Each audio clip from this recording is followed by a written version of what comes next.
I know you're busy, so we're summarizing this book for you. Our last video discussed the defunding of Peter Duesberg because of his alternative theory on HIV not causing AIDS.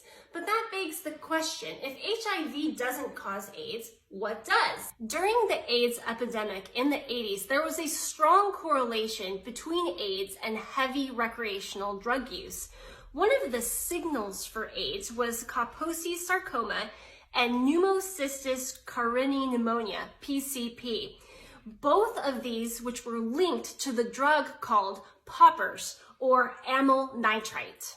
Newsflash! Heavy drug use decimates your immune system! The medical literature attests to the ravaging effects of heroin, morphine, speed, cocaine, and other injected drugs on the immune system. From as early as 1909, evidence has accumulated that addiction to psychoactive drugs leads to immune suppression.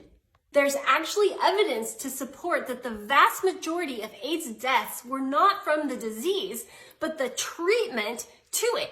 AZT. AZT being Dr. Fauci's radical antiretroviral chemotherapy purposely concocted to kill human cells.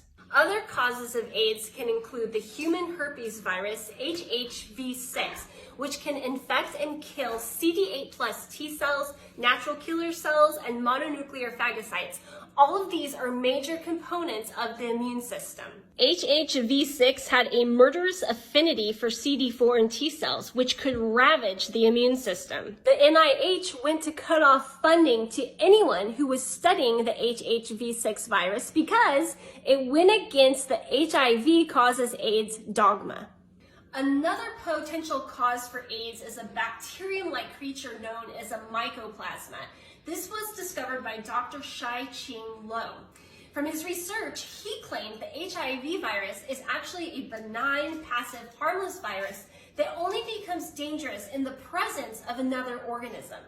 Montagnier declared that now he believes that HIV is a peaceful virus that becomes lethal only when combined with Mycoplasma infectans. Because this research went against Fauci's narrative of HIV causing cancer, this scientist was also ignored and then defunded. Why does this matter to you? Have you noticed the recent surge in advertising for meds for HIV? I wonder why that is. Stay tuned for the next installment.